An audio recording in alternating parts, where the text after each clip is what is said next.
Olá, meus irmãos e irmãs de Ideal Espírita, vocês amigos e amigas que nos acompanham aqui na página Estação da Luz Espírita, muitíssimo obrigado mesmo pela sua companhia. A nossa página Estação da Luz Espírita não tem fins lucrativos, o objetivo é a divulgação da doutrina espírita.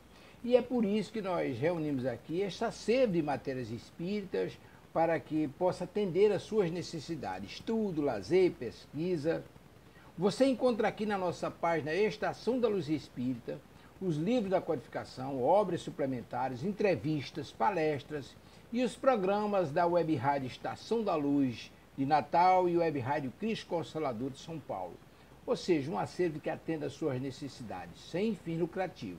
O objetivo é a divulgação da doutrina espírita. E agora eu convido você para nos acompanhar na reprodução de mais esse trabalho imperdível. Muito obrigado mesmo pela sua companhia e vamos juntos!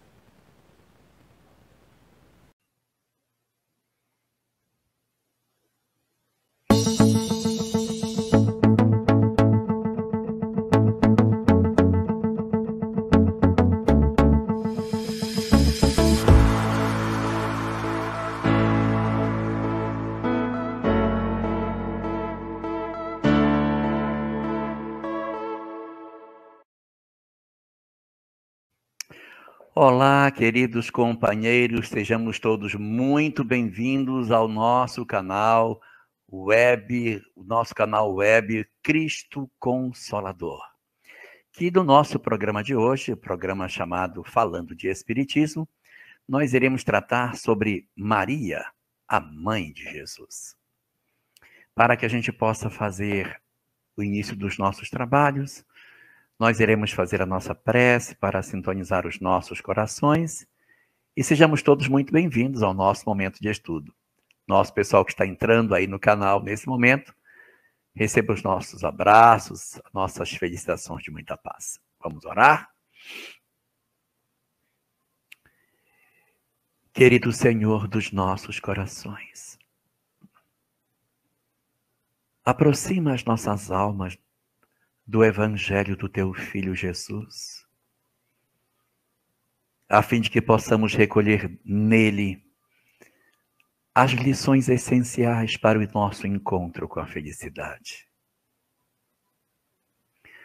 Concede-nos a ventura de nos sentirmos envolvidos pela graça do Teu amor divino e oferece aos nossos corações, cansados de tanta dor, a oportunidade de nos agasalharmos de maneira serena no Teu colo divino e assim recebermos de maneira mais efetiva as Tuas bênçãos e o Teu infinito amor. Estejas assim conosco, Senhor, nessa nossa hora de estudo da noite de hoje, e nos concede a Tua paz e o Teu amor, para que estejamos sempre contigo. Obrigado, Senhor.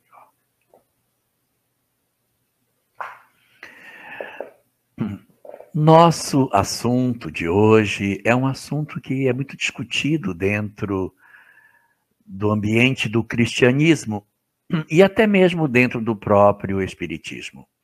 O movimento espírita traz algumas discussões sobre esse nosso tema, Maria, a mãe de Jesus, mas é dentro dos arraiais cristãos que a gente vai encontrar a maior quantidade de preocupações a respeito desse personagem tão importante da história do cristianismo.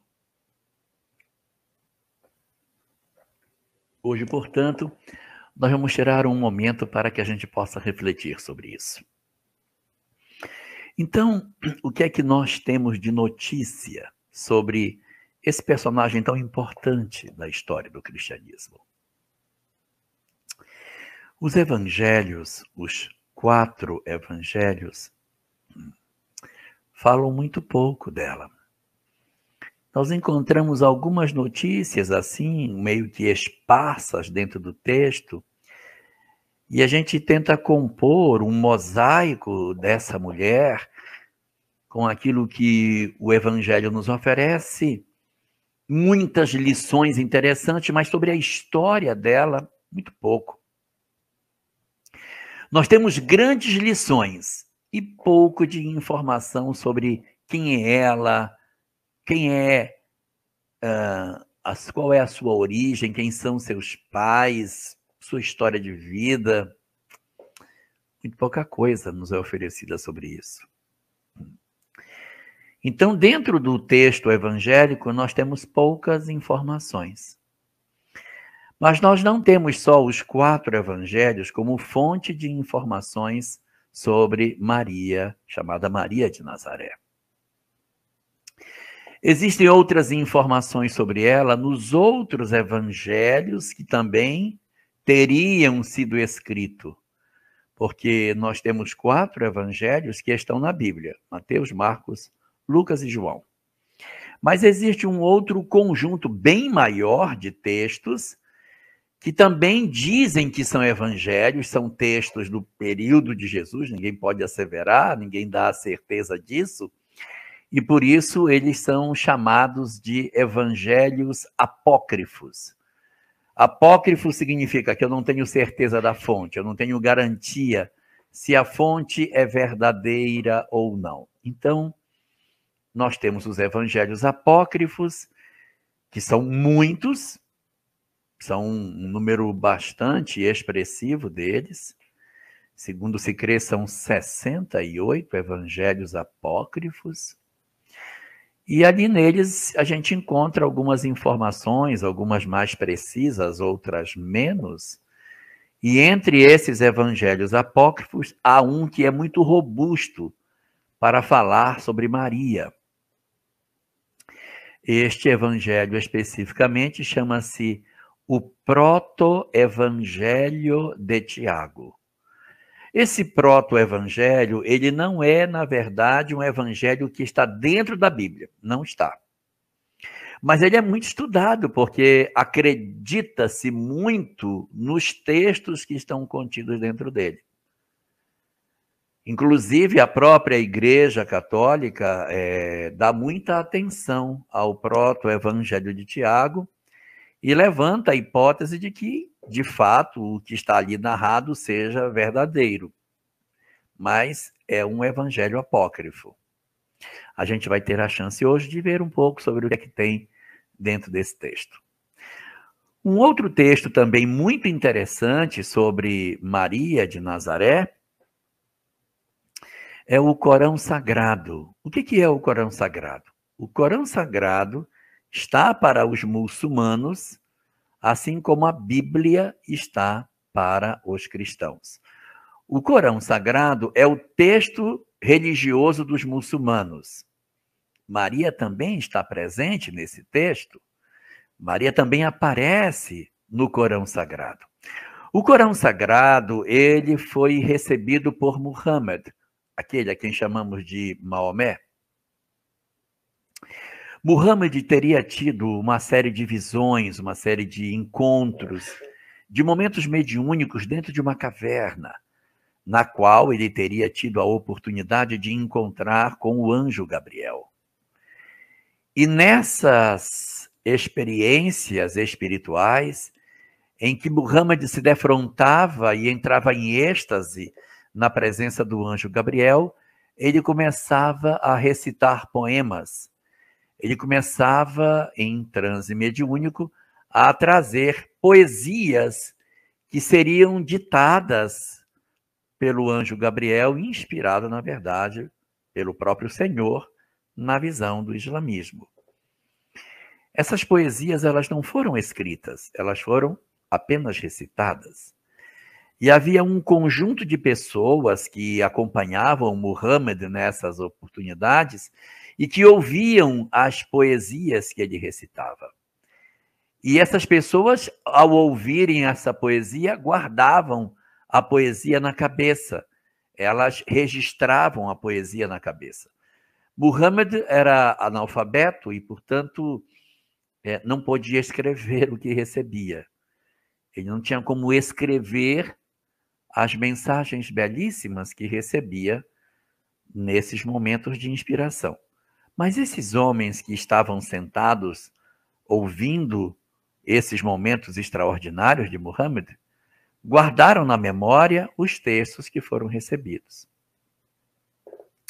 Após a morte de Muhammad, os líderes do islamismo, que são chamados de califas, ou seja, as pessoas que substituíram Muhammad na condução geral do islamismo, se a gente fizer uma comparação com o catolicismo, o califa está para o islamismo, assim como o papa está para o catolicismo. Então, é aquela autoridade máxima. Muhammad era o líder do islamismo. Quando ele, então, desencarna, outro o substitui na liderança. Todos os que substituem Muhammad nesse posto são chamados de califas. Então, os primeiros califas, aqueles que logo após a desencarnação de Muhammad assumiram o califado, na expectativa de conduzirem o islamismo, entre eles nós temos aí Abu Bakr, Omar, Osman, Ali, que são os primeiros 4 califas do islamismo. Eles se preocuparam muito em registrar essas poesias que Muhammad havia recebido. E chamavam essas pessoas para que essas pessoas recitassem os poemas, e em cima desse momento de recitação, eles então elegiam qual era o texto, e esse texto era então trazido, passado para o papel, dando origem, assim, ao Corão Sagrado, que muitos chamam de Alcorão, né? Então, o Corão Sagrado, ele vai trazer esses poemas que Muhammad recebia. E Maria está presente nesse texto. Inclusive, Maria está mais presente nesse texto do que nos evangelhos. Dentro do Corão existe um capítulo inteiro que é chamado de Surata. Há um capítulo inteiro dedicado a Maria. Inclusive, esse é o nome do capítulo, Maryam. O nome do capítulo é o nome dela, Maryam. É uma surata toda contando a história de Maria, e há uma outra surata quase inteira também contando a história do nascimento de Jesus. Então, ela é muito presente dentro desse texto, e nos evangelhos não tem nenhum capítulo contando a história dela. Pedacinhos, pedaço aqui, ali, a gente tenta compor. Mas o Corão fala muito dela. Para se ter uma ideia, o Corão cita Maria de Nazaré 35 vezes. E Jesus, que é o segundo profeta mais citado, porque o primeiro profeta mais citado é Muhammad, o segundo profeta mais citado é Jesus, que é citado no Corão Sagrado apenas 19 vezes. Então, veja. Maria, 35 vezes. Jesus, o profeta mais citado após Muhammad, 19 vezes. Por aí se vê a grandeza que o texto empresta a Maria de Nazaré dentro desse conjunto de verdades. Então, nós temos um pouco de informação nos evangelhos, pouca coisa, mas tem.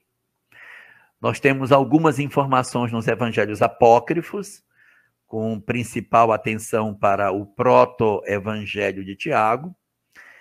Temos uma parte da história também narrada dentro do Corão Sagrado, que vai também ajudar com que nós consigamos fazer esse perfil, o retrato desta mulher que nos interessa estudar na noite de hoje. Nós temos a literatura espírita, que mediunicamente nos oferece uma série de informações sobre Maria de Nazaré, trazendo algumas luzes para alguns pontos que possam ser considerados obscuros da sua história.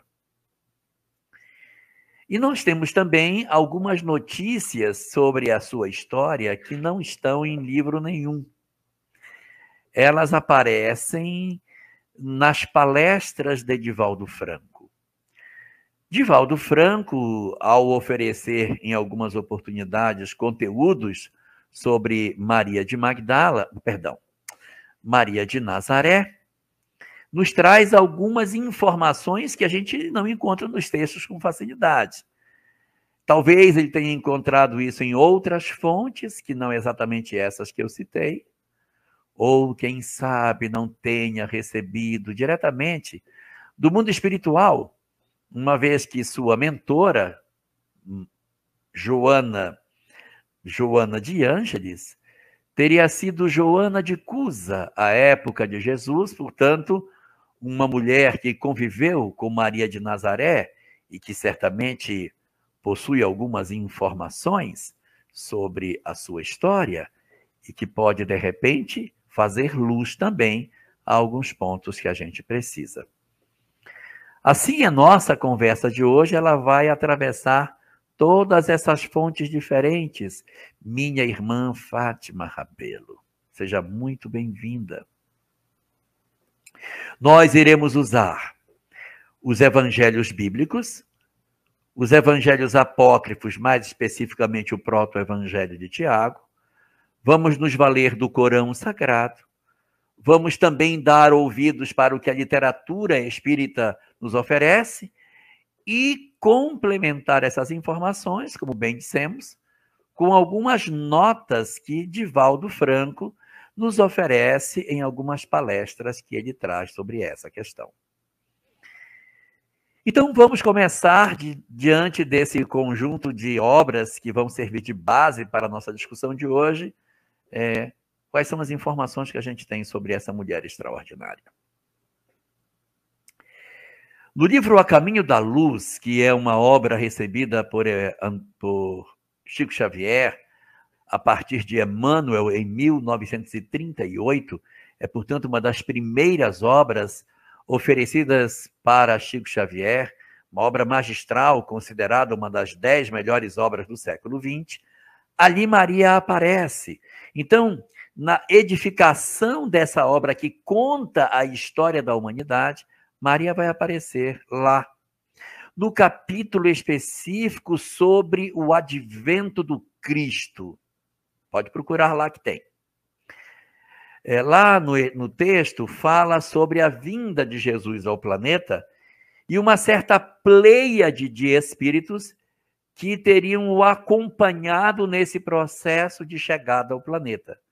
E a gente vai observar na composição do texto oferecido por Emmanuel, que ele vai citando alguns, não são muitos, alguns personagens do Evangelho, principalmente ligados à questão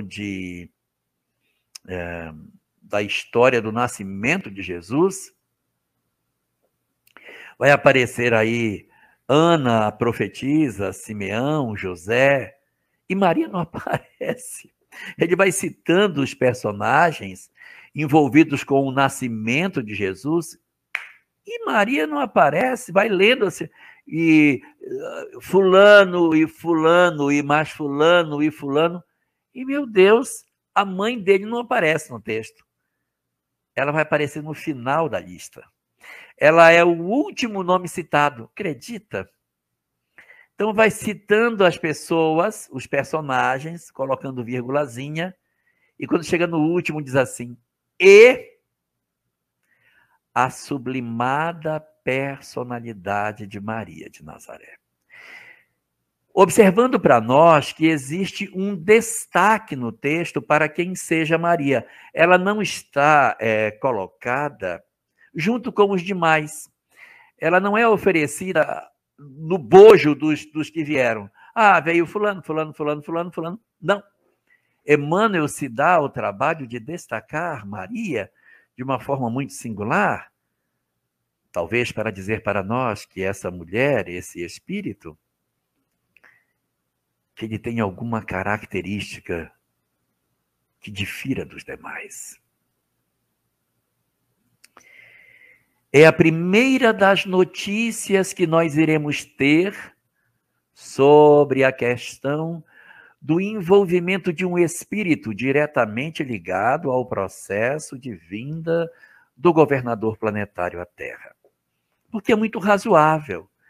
Na medida em que você planeja a reencarnação de alguém, esse planejamento tem que prever quem vai ser a família, de onde ele vai nascer, quem vai ser sua mãe, quem será seu pai, como fará o lar, que seremos envolvidos diretamente nessa história. Então, ali no texto, a gente já vai encontrar um destaque para Maria lá atrás. No texto da Bíblia, no Antigo Testamento, nós iremos encontrar uma profecia de Isaías que falava sobre o nascimento de Jesus. Tem várias sobre o nascimento dele.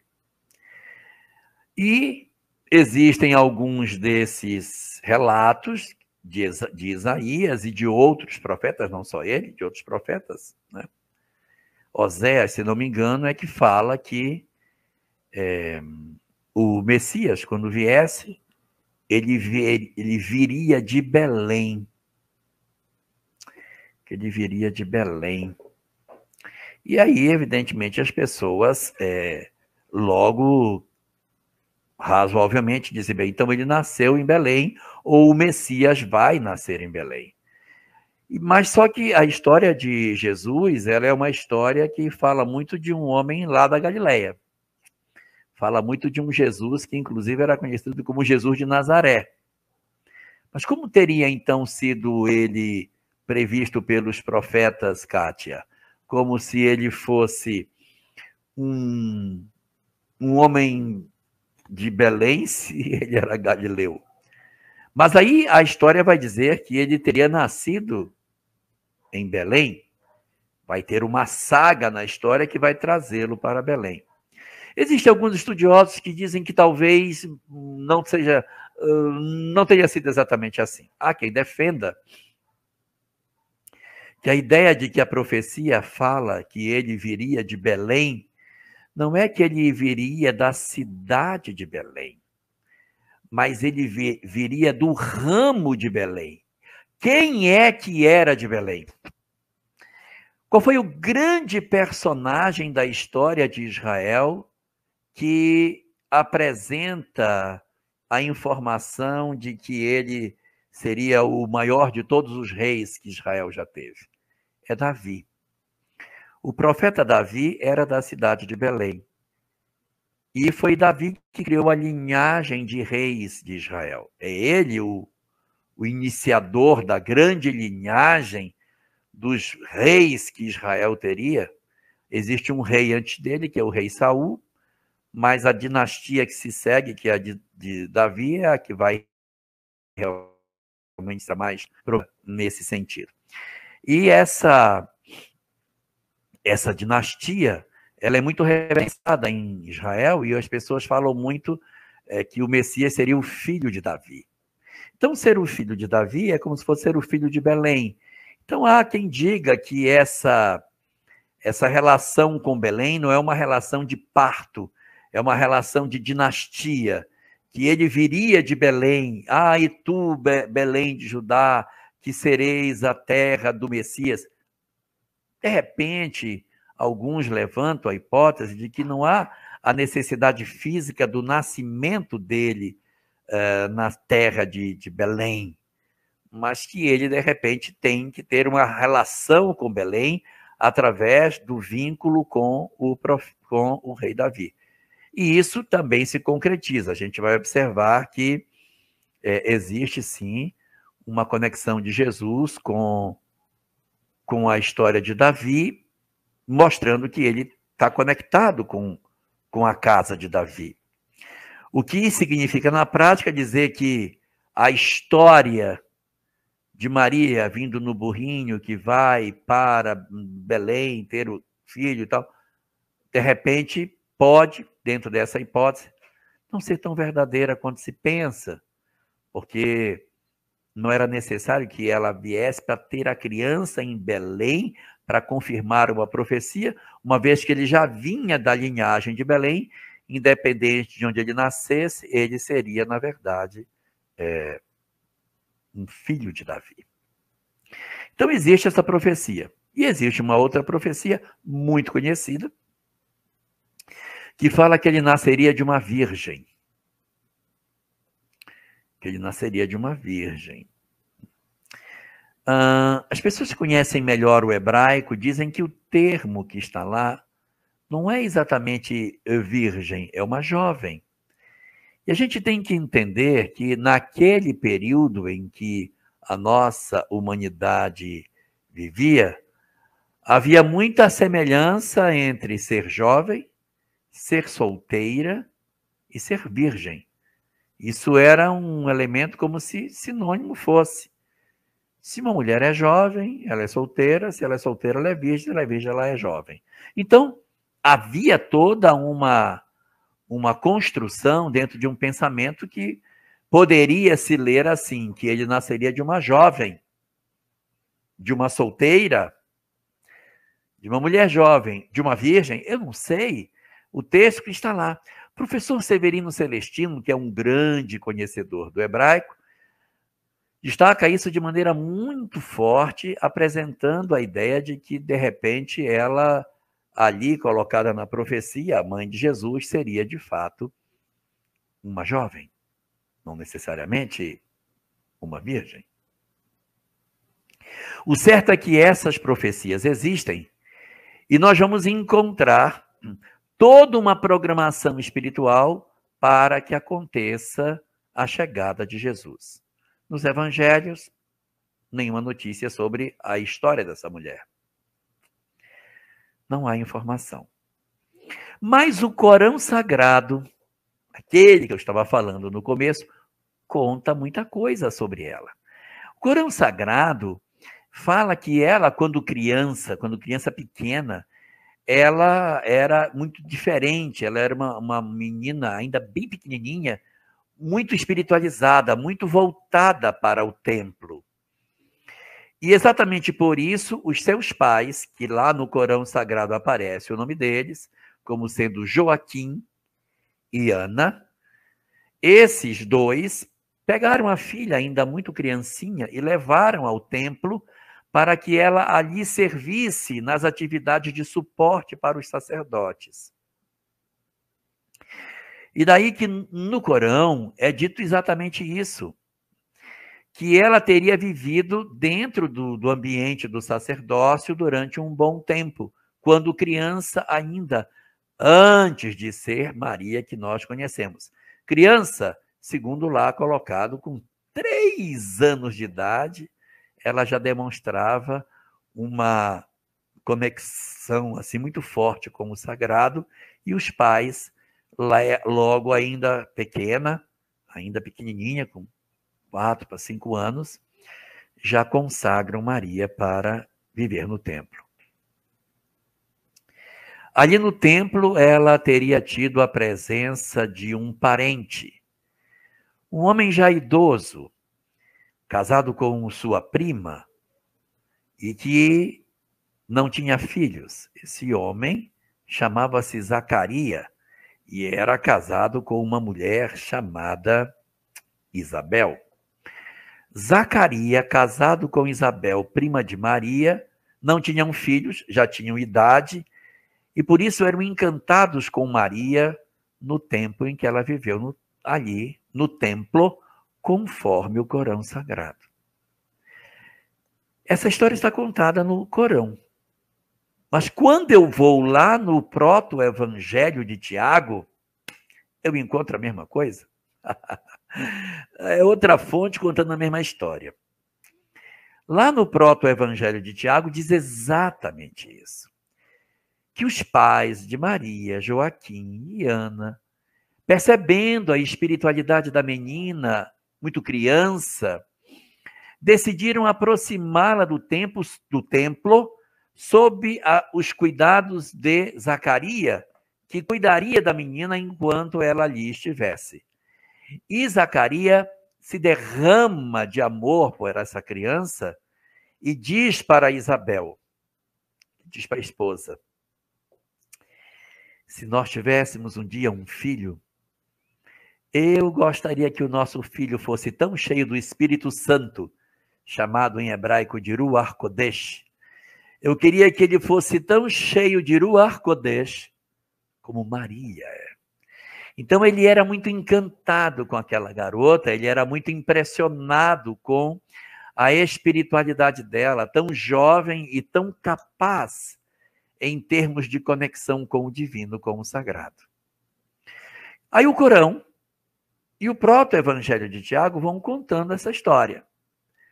E chega um certo momento em que o Corão para de falar sobre ela e o proto-evangelho continua. Então, o que o proto-evangelho vai contar agora? Aí é uma história que só ele conta. Não está nos evangelhos, não está no Corão, não aparece na literatura espírita, não está nas falas de Divaldo, não está. Mas é um texto que o Corão destaca. Perdão, que o proto-evangelho destaca. Na falta de outra fonte, a gente vai trabalhando com esse conteúdo apresentado nesse texto.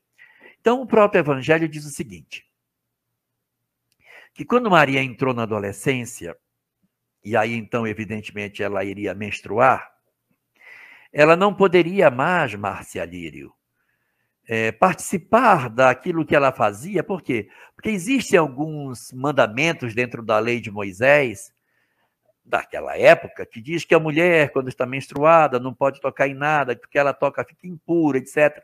Então, como a menina havia se tornado mocinha, então os sacerdotes decidem que ela deveria sair do templo.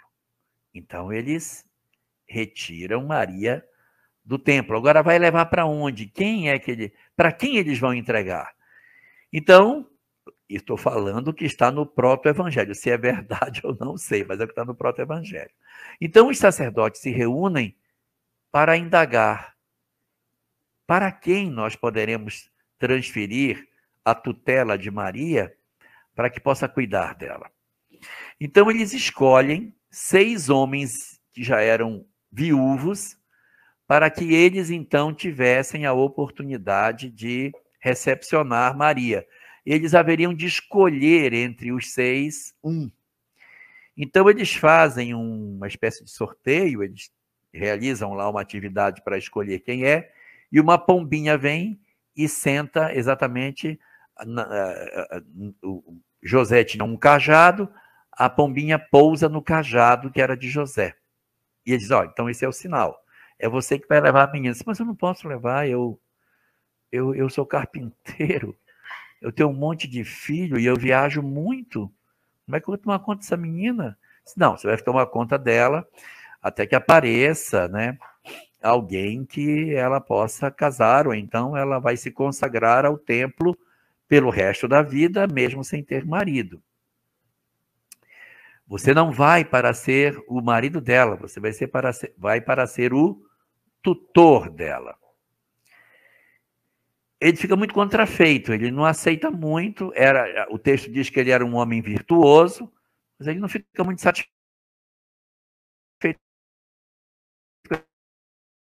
com ele de Nazaré, lá em Galiléia. Ele vai lá para o norte de Israel, levando a garota com ele. Lá ele chega em Nazaré, instala a casa dele, ela já era mocinha. E nessa hora o Corão não fala nada, porque para o Corão não existe a figura de José. Ele é um personagem inexistente no Corão. Inexistente. No Corão sagrado, José não existe. No proto-evangelho, que é o que eu estou narrando, existe essa história. Ele teria levado, então, Maria para casa, teria deixado ela lá, e teria dito, olha, eu vou viajar, e quando eu voltar, aí a gente vê como é que a gente organiza as coisas aqui, mas eu vou passar um tempo fora. E aí ele passa um tempo fora. Quando ele volta, meses depois, ela está grávida. Ela está grávida. E ele pergunta para ela, o que foi que houve? Eu não sei. É o que está no proto-evangelho, tá? É o que está no proto-evangelho. Eu não sei, eu não conheci homem nenhum e como é que eu estou? E aí ele tenta levá-la ao templo, dizer aos sacerdotes o que teria acontecido, ninguém acredita nele, dá uma confusão danada, até que eles são submetidos a uma prova na qual eles só falam a verdade, dão para eles uma substância que eles têm que falar só a verdade, E aí, ao falarem a verdade, movidos por essa substância que dão a ele, uma espécie de uma beberagem que eles têm que tomar, e aí eles falam, então, realmente eles estão falando a verdade. Então, nós vamos considerar que foi isso mesmo. E é isso que fica. É essa história que permanece dentro desse pensamento. Aí, nesse espaço, nós encontramos no Evangelho algumas informações, principalmente no Evangelho de Lucas, que é o Evangelho que vai narrar a questão do momento em que Maria fica grávida. Essa passagem, no dizer de Divaldo Franco, teria se dado quando ela tinha de 16 para 17 anos. Ela seria realmente uma jovem. Isso casa com a narrativa da profecia que diz que ele nasceria de uma jovem, de uma virgem, sei lá, mas ela tem 16 aninhos, era uma adolescente, muito jovem. Então, Divaldo Franco diz assim, que ela foi ao poço para buscar água, e ela encheu, José não estava, ela estava só, ela vai, enche a talha de água, coloca nas costas, e vem andando pelas ruas para levar a água para casa. Quando ela se aproxima de casa, ela sente uma espécie de torpor. Então ela baixa o pote e se senta para tentar organizar as ideias, porque ela estava se sentindo meio tonta, estranha. E quando ela faz esse movimento para descansar, é quando surge diante dela uma entidade espiritual de uma elevação extraordinariamente elevada e que conversa com ela. Essa entidade depois foi chamada de Arcanjo Gabriel. Então, o Arcanjo Gabriel, que seria um espírito muito evoluído, e que é o mesmo que conversa com Muhammad na caverna, é a mesma entidade, no dizer dos muçulmanos, dos cristãos, ele aparece para Maria, e quando ela vê, ela fica assustada. Sinal de que ela não tinha o hábito de ver essas entidades. O texto diz que ela fica assustada. Aí ele diz a ela, bendita sejas tu, ó cheia de graça, porque encontraste misericórdia aos olhos do Senhor. E ela fica ali olhando para ele, e ele conta para ela. O Espírito do Senhor virá sobre ti, tu conceberás e darás à luz a um filho. Aí ela diz, mas como que eu vou dar luz a um filho se eu não conheço homem algum? É o que ela diz. E nós poderíamos dizer assim, ela não conhece homem algum no momento em que o anjo apareceu. Ela não estava grávida ainda, ela ainda iria conhecer. E ele diz a ela, tu darás luz a um filho. E ela, mas eu não conheço homem algum. E aí ele diz que o Senhor providenciaria isso. Só que o anjo não vai embora. É muito interessante essa passagem, porque na hora em que ele fala isso para ela, ela ouve tudo e ele fica diante dela esperando. E de repente, quebrando o silêncio, essa garota de 16 anos responde para o Espírito assim, eis aqui a serva do Senhor, que cumpra-se em mim conforme a sua vontade. Olha a grandeza dessa resposta, Fátima. Olha a grandeza dessa resposta. Olha que coisa linda, Cátia Faria, Albertina Zacarias, olha que coisa linda, uma garota de 16 anos que se vê diante de uma entidade espiritual, que diz a ela que ela ficaria grávida e ela, sem ter casamento algum, diz, eis aqui a serva do Senhor, que cumpra-se em mim conforme a sua vontade. Quantas vezes será que a gente já teve a oportunidade de ser informado de um desafio da existência E nós respondemos a esse desafio dizendo: eis aqui o servo ou a serva do Senhor, que se cumpra em mim conforme a sua vontade. Olha, você está com uma doença muito grave, eis aqui o servo do Senhor, que se cumpra conforme a sua vontade. O seu filho faleceu, eis aqui o servo do Senhor, que cumpra-se em mim conforme a sua vontade. Mas ela, numa grandeza extraordinária, diz que ela está pronta para exercer a vontade do Senhor naquilo que está sendo posto. E é só aí, conforme está na narrativa do texto, que o anjo se retira e vai embora. É como se ele ficasse esperando que ela dissesse: ok, eu concordo, pode ir. Diga a eles que eu aceito o desafio, que eu reafirmo o compromisso que eu firmei antes de nascer. Então essa moça teria ficado grávida e José não teria tido um relacionamento com ela. Há quem questione isso. Há quem diga que não, que toda essa história é como se tivesse tentado dar um aspecto mais divinal a Jesus, como se o sexo fosse uma coisa impura, e por esse motivo, para dizer que Maria era pura, retira-se dela toda a perspectiva de uma vida sexual para dar a Maria uma condição que é desnecessária para falar de divindade, de espiritualidade, de grandeza de espírito. Então, muitas pessoas levantam a hipótese de que não, esse texto aí ele está dentro de uma atmosfera muito lírica, mexido ao longo do texto, trabalhado para que se desse essa impressão, mas que, na verdade, isso não teria sido verdadeiro. Então, nós temos, de um lado, os que dizem, não, o que o texto fala é isso, então deve ter sido isso. E os que dizem que não, que a encarnação do Cristo foi um processo absolutamente normal, sem nada de extraordinário, teria sido uma relação absolutamente como qualquer outra. Como qualquer outra. Os Espíritos não falam nada sobre isso.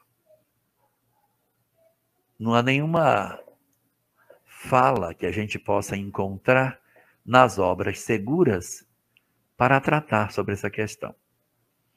O próprio Kardec, na obra A Gênese, coloca numa nota de rodapé que ele trataria sobre a virgindade de Maria numa obra ulterior, que ele iria posteriormente tratar, mas ele desencarna e ele não tem tempo de tratar sobre a gravidez de Maria. Então, nós não temos da mão do codificador nada nesse sentido. Encontraremos textos de comentaristas que dizem que não, que a encarnação do Cristo foi absolutamente comum, normal, sem nada de extraordinário, porque não faz sentido que seja assim, e isso não diminuiria Maria, não diminuiria José, e que, portanto, a relação foi absolutamente comum como qualquer outra.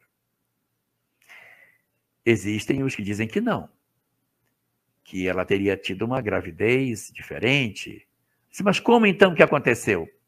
Não sei. Os espíritos poderiam materializar um espermatozoide, não poderiam? Poderiam. Eles poderiam materializar um espermatozoide. Materializa tanta coisa que não materializa o espermatozoide. A grande pergunta é se precisa tudo isso, né? Tem que materializar um espermatozoide para poder fecundar, para que ela não tivesse uma relação sexual, como se isso fosse verdadeiramente um fenômeno não inaceitável para Maria. E existem alguns que defendem a ideia de que possa ter acontecido uma violência sexual dela naquele período. Então não foi José. Na hora ela não conhecia nenhum homem, mas ela sofre uma violência e engravida daqueles vários soldados romanos que por ali passavam. Existem alguns que levantam essa hipótese e que isso encaixaria o fato de José não saber e de ter sido natural e, ao mesmo tempo, ela ser avisada. Então, existem muitas questões sobre isso. E quando a gente começa a debater sobre esse assunto, o que se destaca dentro disso é o seguinte: de que me interessa a vida sexual dos outros. O que me interessa se Maria teve um relacionamento físico com José ou não teve, se aconteceu uma gravidez com um processo diferente daquele que é o convencional, isso não importa.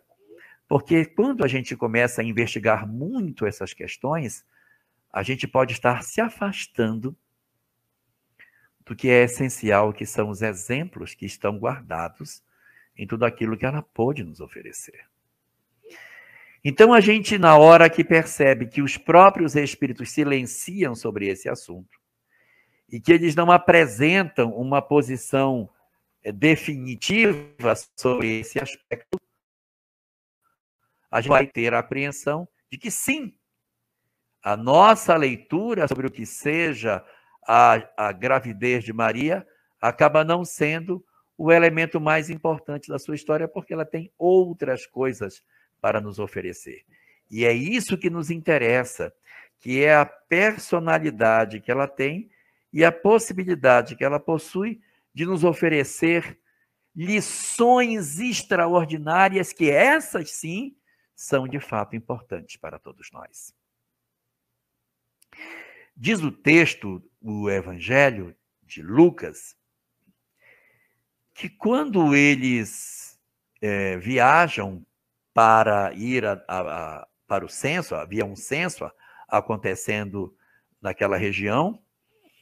O censo é o censo chamado pelo Império Romano e pela descrição do que está contido na história, o censo que o Império Romano fez foi no ano -6, 6 anos antes de Cristo. Então, Jesus teria nascido, na verdade, 6 anos antes daquele que a gente pensa que ele nasceu. Tá? Teria sido para poder ele pegar o censo. Ele não teria nascido. E isso acaba sendo razoável porque o personagem Herodes, o Grande, ele faleceu no ano 4 AC. Se ele faleceu em 4 AC, então ele não encontrou com Jesus, a menos que Jesus tenha nascido antes. Então, as evidências históricas nos levam a perceber que Jesus, muito provavelmente, nasceu no ano 6 antes de Cristo. Há um erro na contagem. Quando a gente foi contar lá na frente quando foi que ele nasceu, a gente errou. Então, hoje a gente está no ano que estamos, só mais 6 anos é onde a gente está, na verdade. O ano está lá na frente em relação ao que nós estamos atualmente. Muito bem. Então, eles teriam saído de Nazaré, ela bastante grávida, já, ponto já de ter a criança, para ir até Belém. Há quem questione, dizendo, mas por que você tiraria uma mulher grávida desse jeito para levar até Belém? Deixa ela lá, ela estava no período final. Por que levaria? Já que ele não trouxe os outros que ele contou, por que ele traria? Então, essa tese reforça o fato de que ele teria, na verdade, nascido em Nazaré e que a história de Belém foi apenas para poder dizer que ele teria, de fato, nascido na cidade de Belém, sem que verdadeiramente ele tenha nascido. Então, há quem discuta que ela teria ficado em Belém, ficado em Nazaré e tido a criança em Nazaré. Mas a história do evangelista Lucas é que ela desceu com ele até a cidade de Belém. E ela, chegando lá, não encontraram lugar onde ficar, e eles têm que passar a noite numa estrebaria, e ela então dá à luz a criança numa estrebaria. O proto-evangelho de Tiago conta uma história diferente. Diz que ele saiu para o censo com ela e com os filhos, porque ele já era idoso. Quando chegou próximo de Belém, eu disse próximo de Belém, não disse em Belém, eu disse próximo de Belém, ela sente as dores do parto. Próximo de Belém. E ele diz a ela, mas como é que eu vou fazer? Que não tem nenhum lugar onde você possa ter essa criança, estamos no meio do nada, não tem onde você se abrigar. E ela diz, a criança vai nascer. E ele vê uma gruta próximo da cidade de Belém. Ele leva Maria até a gruta e diz aos filhos, cuidem dela, que eu vou até a cidade procurar uma parteira para ajudar no parto. Ele deixa a mulher na gruta com os filhos adultos dele e vai até Belém. Pega uma parteira e volta. Só que quando ele volta com a parteira, segundo o proto-evangelho de Tiago, ela já teria dado à luz, a criança já teria nascido. Então ela teve a criança numa gruta e não numa estrebaria. Isso é o que está no proto-evangelho. E o proto-evangelho, ele termina quando Jesus nasce. Quando Jesus nasce, ele acaba encerrando as suas discussões. Aí nós temos uma história em que Jesus teria nascido na gruta, ou Jesus nasceu em Nazaré, ou Jesus nasceu em Belém. Isso não importa. O que importa aqui é o comportamento de Maria sobre essa questão. O comportamento de Maria sobre esse assunto apresentado no Evangelho de Lucas é muito forte, porque diz que eles teriam levado Jesus até o templo para ser apresentado. Isso é um fato. Todo filho, quando nascido, principalmente homem, tinha que ser levado para apresentar ao templo para a circuncisão, o chamado Brit Milá. Então, Jesus é levado para ser circuncidado em Jerusalém. E ao chegar ao templo, um homem bastante idoso, chamado Simeão, enxerga a criança e mediunicamente percebe que aquela criança era o previsto Messias que deveria nascer. Quando ele vê o bebê, diz: meus olhos já contemplaram a felicidade. Já posso morrer? Porque o Senhor agora está entre nós. E diz para Maria: essa criança virá para a queda de muitos em Israel. E quanto a ti, mulher, uma espada atravessará o teu peito. Então ele já deixa para ela uma notícia de que uma espada atravessaria o peito dela. E o evangelista Lucas diz: e Maria guardou essas palavras no seu coração. Então ela tinha um hábito que nós não temos, o hábito de guardar no coração as notícias espirituais que a gente recebe. O que acontece conosco? A gente ouve uma notícia e não guarda no coração. E a gente deveria fazer isso. Toda notícia espiritual que chega, eu deveria guardar, porque nos meus dias de tristeza, eu tenho um baú de felicidades que eu tenho que abrir para contemplar os momentos bons que a vida já me ofereceu. Se eu não guardo do meu coração as coisas boas, quando vierem as coisas tristes, eu vou dizer: ai, que minha vida só é desgraças. Então, ocorre essa passagem e Maria guarda essas palavras no seu coração. Depois, o mesmo evangelista mais à frente conta que todos os anos eles iam a Jerusalém na época da Páscoa. E quando ele estava com 12 anos, ele teria se perdido dos pais. E quando os pais o reencontram, ele estava no meio dos sacerdotes, ensinando os doutores com 12 anos de idade. Maria então vai procurar por ele e ele diz a ela: não sabíeis que eu devo me ocupar das coisas de meu pai? E de novo, o evangelista diz: e Maria guardava essas palavras dentro do seu coração. Mais uma vez, ela se movimenta no sentido de guardar dentro de si as informações positivas que a vida teve a chance de lhe oferecer. E de fato assim seria, porque Jesus iria, ao chegar o período de adulto, iniciar um grande trabalho de divulgação, ficaria com a família até aproximadamente os 30 anos, que é quando ele começa a sua vida pública. E aí as pessoas calculam que ele ficou durante todo o período até que ele garantisse o sustento da família para iniciar o trabalho de divulgação.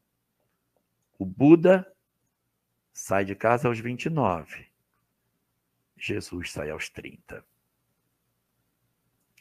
Jesus sai, vive uma história muito interessante de divulgação, de uma mensagem nunca antes ouvida em Israel, transforma os conceitos do homem, oferecendo um Deus que é um Deus de amor, oferecendo o amor e o perdão como regra de conduta, e trazendo a imortalidade para o centro de todas as suas discussões. É uma verdadeira revolução ideológica em Israel que ele promove. Mas Maria não havia esquecido que uma espada atravessaria seu peito. Então, pouco tempo depois do início de sua vida pública, Jesus seria preso pelos sacerdotes.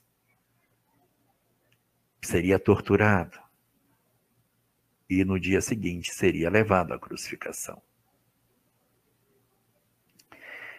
Ela acompanharia seu filho no Calvário. Os evangelistas narram que quando Jesus foi levado à cruz, nenhum dos seus discípulos se apresentou. Todos desapareceram. Com exceção de um, João, o mais jovem, que aparece no topo do Calvário levando Maria, varada de dor, assistindo seu filho bom sendo crucificado pela maldade dos homens diante dos seus olhos. Jesus na cruz, nas últimas frases que tem a oportunidade de proferir, consagra um ao outro, dizendo: mulher, eis aí teu filho. Filho, eis aí a tua mãe. As pessoas levantam a hipótese de que o fato dele consagrar sua mãe a João era um indicativo de que ele não tinha irmãos. E de que, muito provavelmente, ele seria o filho único dela. Mas tem uma frase em que ele diz: olha, tua irmã, tua mãe e teus irmãos estão aí fora. Mas a palavra ahim, em hebraico, ela pode também representar não só irmãos, como primos. Então, às vezes, a gente chama primo de irmão, ahim. E aí dá uma dupla conotação para aqueles que estavam lá fora, que poderiam ser primos e não necessariamente irmãos no sentido de ser irmão, mas irmão no sentido mais abrangente, como pertencente à mesma família, na condição de primo. Então ele entrega Maria para João e depois desencarna. A história de Jesus conta que no terceiro dia após a sua crucificação, ou seja, no domingo, ele volta do sepulcro e reaparece para Maria de Magdala, que corre até a casa onde os discípulos se reuniam para contar que Jesus havia ressuscitado. Os discípulos não acreditam, mas há uma pessoa, segundo o livro Boa Nova, que se move na direção de Maria para dizer que acreditava que Jesus havia ressuscitado dos mortos. Tocando no braço de Maria de Magdala, Maria de Nazaré diz: eu acredito em você, minha filha. O meu filho vive. A volta de Jesus do sepulcro é uma notícia para o mundo, para que todos saibamos que a vida continua. É uma notícia para os discípulos, para que perdessem o medo de propagar a mensagem com a convicção de que a morte não existe. E, de fato, dos 11 discípulos, 10 seriam sacrificados, só João que não, mas todos os demais teriam uma desencarnação violenta em função da pregação, e nenhum deles se arredou da divulgação da mensagem cristã, porque a ressurreição do Cristo lavou todas as dúvidas sobre a imortalidade da alma. Mas ele não voltou só pela humanidade, não só pelos discípulos. Ele também voltou pela sua mãe, para dizer a ela que a vida continua e que seu filho vive, porque todos os filhos vivem. Todos os filhos voltarão a reencontrar suas mães. Se agasalharão em seus colos novamente. As relações de afeto nunca serão rompidas, porque o amor é a lei maior com a qual o universo foi construído, e não existe nada, nem mesmo a morte, que seja capaz de separar o coração dos filhos dos corações de suas mães. Assim, portanto, ele reaparece, ressuscita, para trazer essa notícia também para Maria de Nazaré. E sua história, contada na obra Boa Nova, vai dedicar a ela um capítulo inteiro, o último capítulo da obra, o capítulo 30, em que vai dizer que já morando ali perto de Éfeso, numa casinha virada para o mar Egeu, que hoje foi descoberta e que é tão visitada, a descrição trazida na obra Boa Nova é muito parecida com a casa que as pessoas hoje apontam como tendo sido a casa de Maria de Magdala.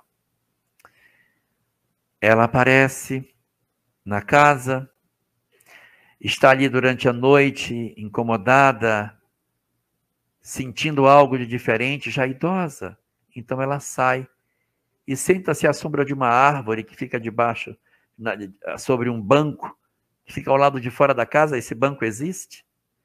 E ela vê um peregrino chegar de longe. E esse peregrino vem e senta-se ao lado dela. E ela, acostumada a consolar os peregrinos, consola esse peregrino que também chega na noite para conversar com ela. E no meio da conversa, quando o peregrino move as mãos, quando ela vê as mãos, tinham os cravos da cruz. Então ela percebe que aquele peregrino com quem ela falava era, na verdade, o seu filho amado que voltava. Quando ela se depara diante de Jesus, Maria, idosa, a mãe, ela faz um movimento para se abaixar diante dele, para se curvar diante do filho. Mas o Cristo planetário segura a mulher que lhe serviu de mãe durante a existência e ele se ajoelha diante dela para agradecer tudo que ela lhe oportunizou. É um momento mágico em que o governador planetário se ajoelha diante de um outro espírito para agradecer a grandeza daquilo que ele lhe teria oferecido. Ela então desencarnaria ali e ele diz a ela: vem, minha mãe, porque é da vontade de meu Pai que tu estejas no mundo espiritual na condição de rainha dos anjos. Maria então se transfere para o mundo espiritual e, segundo a literatura espírita, ela seria uma entidade importantíssima no atendimento aos desencarnados da Terra. Tem um papel fundamental no socorro dos miseráveis, dos desvalidos, dos desgraçados, dos desesperançados, oferecendo toda a possibilidade de auxílio a essas entidades que hoje precisam de tanto socorro, com especial atenção para os suicidas, sendo ela a tutora maior da legião dos servos de Maria, que mobilizam os recursos em socorro daqueles que promovem em si a opção infeliz do suicídio. É ela que mantém o Vale dos Suicidas, onde ela recolhe as almas doentes, enquanto não é possível tratá-los, mas protegidos do mundo lá fora, num vale que aparentemente é um vale de castigo, mas em verdade é um vale de proteção oferecido pelo seu coração misericordioso. Ela seria a grande responsável de todos os trabalhos de resgate de todas essas entidades. Ela é, então, portanto, uma das entidades ligadas diretamente ao Cristo planetário. Ela compõe o círculo mais próximo dos espíritos que privam da intimidade do Cristo. Aqueles que nós poderíamos chamar como sendo os integrantes de um grande conjunto de espíritos chamados de Espírito Santo, que são os espíritos já santificados. É uma pleiade de espíritos que está vinculada diretamente ao Cristo, como se fosse uma espécie de assessoria direta, seus ministros, seus assessores. Maria de Nazaré, segundo a ótica daquilo que a literatura espírita nos propõe, é uma das entidades que compõe esse círculo mais estreito dos espíritos que colaboram diretamente com Jesus na organização do nosso orbe. Assim, portanto, na nossa noite de hoje, nesse nosso momento que nós temos, no nosso programa, falando de Espiritismo, nós deixamos aqui todas essas notícias sobre a questão desse Espírito grandioso que socorre os que mais padecem, para que nós, a exemplo dela, façamos também o exercício de guardar nos nossos corações as bênçãos que recebemos, para que quando os momentos de prova chegarem, nós saibamos utilizar as nossas boas lembranças e nos socorrermos dela. Orarmos e pedirmos auxílio a ela e aos seus tutelares diretos, para que nos auxiliem nas grandes tarefas que temos para desempenhar na terra. Porque ela, na condição de mãe e de cheia de misericórdia, ela também se desdobra sobre todos nós. Aproveitemos assim todas essas oportunidades e agradeçamos a Maria numa prece as chances que ela nos concede, ó Senhora, de podermos contemplar a tua história e percebermos a tua misericórdia sobre as nossas vidas. Assiste-nos nas nossas fragilidades. Deita as tuas bênçãos sobre os nossos lares, sobre os nossos entes queridos, nossos familiares. Que o teu amor nos visite, que as tuas bênçãos se façam presentes no nosso lar. E que tu, Senhora, possas, de alguma maneira, nos intuir quanto à melhor maneira de guiar os nossos filhos, de podermos orientar as almas que nos foram confiadas. Inspira-nos, ajuda-nos, socorre-nos nessa tarefa de pai e de mãe, deitando as tuas bênçãos, nos iluminando para que sejamos mais sábios na forma de conduzir aqueles que foram confiados à nossa guarda. Que o teu amor permaneça sobre todos nós, que tu nos ilumines os caminhos e que tu continues a cuidar das almas padecentes que no mundo espiritual estertoram de dor por desconhecerem os códigos da lei divina. Derrama teu amor sobre todas essas criaturas e recebe, Senhor, a nossa profunda gratidão pelos teus exemplos e pela tua renúncia de ofereceres a nós o grande Mestre Jesus, para que aqui pudéssemos aprender sobre o amor e sobre a vida. Obrigado assim por tudo, Maria. Obrigado, Jesus. Obrigado, nosso Senhor, nosso Pai, por todas as bênçãos. E guarda assim as nossas almas sob a tua proteção e a tua infinita paz. Muito obrigado, Senhor.